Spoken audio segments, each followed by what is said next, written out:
I never expected that when my grandfather asked me to choose one of the Johnson brothers for marriage, I would pick Ethan, Caleb's older brother. Everyone knew I had been Caleb's shadow since childhood. I once made myself deathly ill, begging to marry him with my life. I smiled bitterly, remembering my past life. On our wedding day, Caleb ran away with Lily, the girl my family had been supporting, declaring he would marry no one but her. I stood there in the wedding dress I had dreamed of for so long, utterly humiliated. Only then did I realize he had agreed to marry me just to get revenge at the wedding. After being reborn, I started avoiding him at every turn. Later, when his brother Ethan held me in his arms and kissed me until my lips were swollen, Caleb, who had always looked down on me, suddenly lost control of his emotions. After setting the wedding date, I started preparing things we'd need for the ceremony. I didn't expect to run into Caleb and his friends at the mall, coming out to play and still keeping such a close eye on her. Caleb, you're watching your woman way too tightly, his friend teased, causing Caleb to frown in annoyance. She's not my woman. Say that again and I'll sew your mouth shut. Caleb spotted me from afar and walked over, clearly displeased. Arya, when will you give it a rest? Why do you have to follow me everywhere I go? You forced the elders to tie us together. Now everyone knows you're marrying into the Johnson family. Are you satisfied now? I stayed silent for a moment, my expression calm. I'm not trying to tie myself to you. You've misunderstood. His emotions suddenly flared up as he gripped my wrist tightly, causing pain. Then why are you here?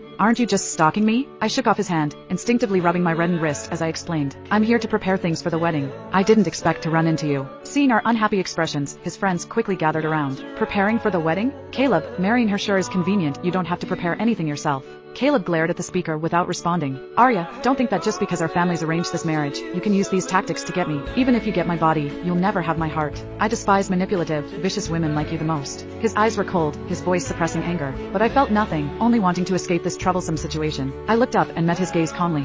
Who wants your heart? Don't flatter yourself. I won't be marrying you either. Hearing this, Caleb's face immediately fell. How can you still deny it at this point? You've always used every trick to force me to marry you. Now that you've finally succeeded, you're saying you won't marry me. His friend bumped his shoulder. Caleb, can't you tell? The little lady is just mad at you. She's saying that out of anger. She's personally out choosing things for the wedding. How can she be happy when you're being so cold and sarcastic to her? Caleb's expression finally softened a bit. He stared at me with a complex look, finally forcing out a sentence after a long pause. I'll show up for the wedding on time, but like I said, don't expect me to ever like you. Suddenly, there was a sound of something dropping behind us. Caleb and I turned to see Lily standing there in shock, wearing a cute sundress. She was the foster child my family had been supporting. With poor health, she was a frequent hospital patient. My mother felt bad about her poor living conditions and took her in to live with us. She was now dressed up like a delicate doll, with fluttering eyelashes over watery eyes. Caleb immediately let go of me and rushed over to her. Lily, let me explain. It's not what you think. Lily covered her face and ran off, not giving him a chance to explain. Everyone dispersed unhappily after Lily left. Before leaving, Caleb threatened me harshly.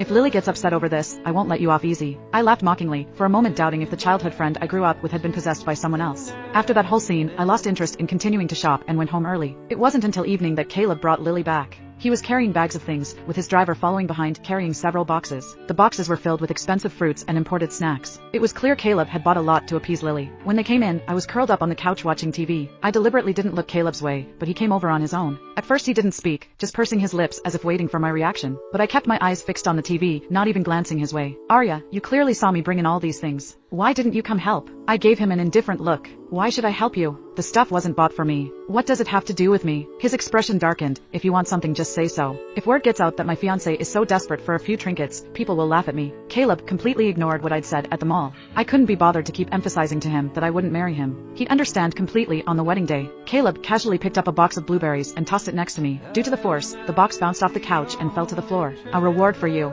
Don't say I mistreat you. I looked down at the box of blueberries, but had no desire to pick it up. Because if I did, I'd be like a begging dog, eagerly accepting Caleb's handouts. I don't need that kind of charity. I curled my lips in a cold smile. You're quite at home in my house. Don't you have any sense of being a guest? Don't embarrass your family's upbringing. We've grown up together and we're certainly familiar with each other's homes. I'd never said such insulting words before. Caleb's face turned red with anger. He looked at me like he wanted to eat me alive. My parents weren't home yet, and the staff were busy with their own tasks. Only Caleb, Lily, and I were left in the living room. Caleb acted like I didn't exist, pressing Lily against the wall and giving her a quick kiss. He murmured, Lily, in the future if anything upsets you, just tell me directly. Don't let it hurt your health. Lily's coquettish voice reached my ears. I know. Caleb always treats me the best. As Lily responded to him, the two started kissing passionately, their intimate sounds making one blush. I turned off the TV and walked around the couch, deliberately taking a path farther from them to reach the stairs, intending to return to my room. When I was halfway up the stairs, Caleb suddenly opened his eyes, remembering there was another person present. He instinctively pushed Lily away. Lily didn't notice his change, just reluctantly ending the kiss. Finally Lily looked up at me, her eyes full of provocation and disdain, as if showing off her victory. Back in my room, I received a message from Lily. Sister, even though Caleb promised you a wedding, the title of Mrs. Johnson will only ever be mine.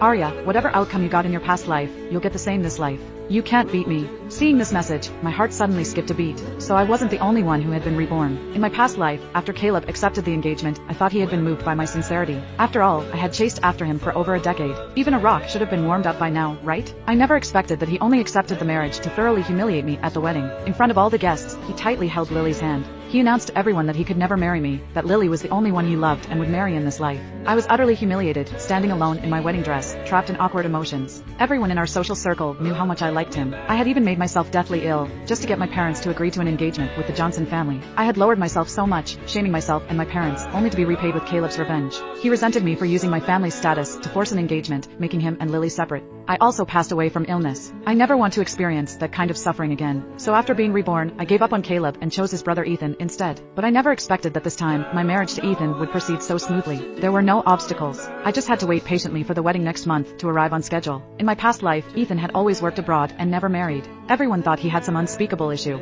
Even my grandfather asked me to confirm again when he heard I decided to marry Ethan. Was I really sure I wanted to marry Ethan? I nodded. Even if he had some physical problem, so what? If I had to choose between them, a life of mutual respect was far better than one full of scars. The next day, I went to the jeweler to pick up the wedding rings for Ethan and me, but the staff informed me that the rings had already been taken by Mr. Caleb Johnson. This jewelry store was under the Johnson Group. If Caleb wanted to take them, the staff couldn't stop him. Out of all the couple's rings, he just had to take my wedding rings. Anger suddenly flared up inside me because those rings were my own design. Since childhood, I'd had a dream of wearing rings I designed myself at my wedding to the man I loved. In the past, I thought the man wearing the matching ring would be Caleb, but now that the groom had changed, I'd torn up that old design and made a new one specially for Ethan. Yet Caleb had snatched them away. Just as I was about to call Caleb to demand an explanation, I suddenly saw Lily's new post on social media. A one-of-a-kind ring from my beloved. The photo showed her and Caleb wearing the rings I had designed. People flooded the comments with congratulations. My eyes unconsciously welled up with tears. Even if the arranged marriage had once troubled Caleb, I had already backed out in time and given him his freedom. Why did he have to keep humiliating me and even let Lily take my wedding rings? I couldn't wait another second. I didn't want to argue with Caleb over the phone, so I took a cab straight to Caleb's office. Caleb wasn't in his office, but Lily was there. When she saw me, her eyes showed no surprise, as if she had expected I would come demand an explanation. Lily kept fiddling with the ring on her finger, occasionally pouting. "Sister, what do you think of the ring Caleb gave me?" She shook her head as she spoke.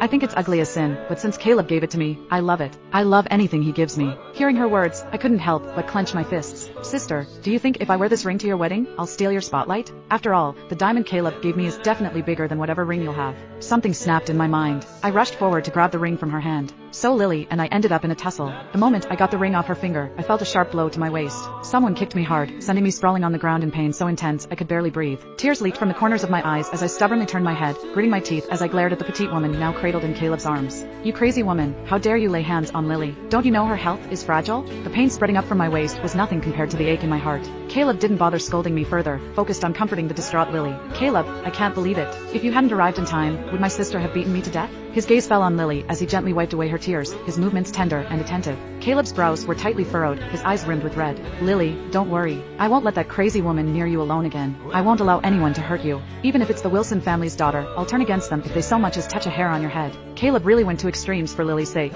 Many people at Johnson Group knew me, including his secretary. The secretary helped me up, but Caleb angrily berated her. "Who said you could help her? Go to accounting and get your final paycheck. Don't come in tomorrow." The secretary stood there stunned before reluctantly leaving the office. I clutched my waist, my face flushed red. Just thinking about this humiliating situation made me want to cry. I laughed mockingly at myself. Each laugh blurred my vision a little more with unshed tears. He fired his secretary who helped me without a second thought. Did Caleb really hate me to this extent? "Crazy woman, you still have the nerve to laugh?" Caleb demanded. "I told you I would never like you. So why do you keep hurting the person I love?" I stubbornly refused to back down. "Are you blind? She's the one who stole my things." Caleb hesitated for a moment, but after glancing at Lily's pitiful expression, he impatiently scolded me. "It's just a ring. It was meant for me anyway. What's wrong with her having it since it was meant for me?" I sneered. "You must not have a mirror, or even a puddle to look in. Check yourself, your ego is way too big." I almost blurted out that the ring was meant for Ethan, but I suddenly remembered Ethan would be back tonight. I would thoroughly humiliate Caleb at the family dinner. I pressed a hand to my waist, each step difficult and painful. His voice came from behind me. "Come to the family dinner on your own tonight. I don't have time to pick you up." I left the office without looking back, a faint smile still on my lips, laughing at his conceit, and even more at my own pathetic state. "It's fine. I don't need him to pick me up. He'll understand soon enough that my life will have nothing to do with him from now on."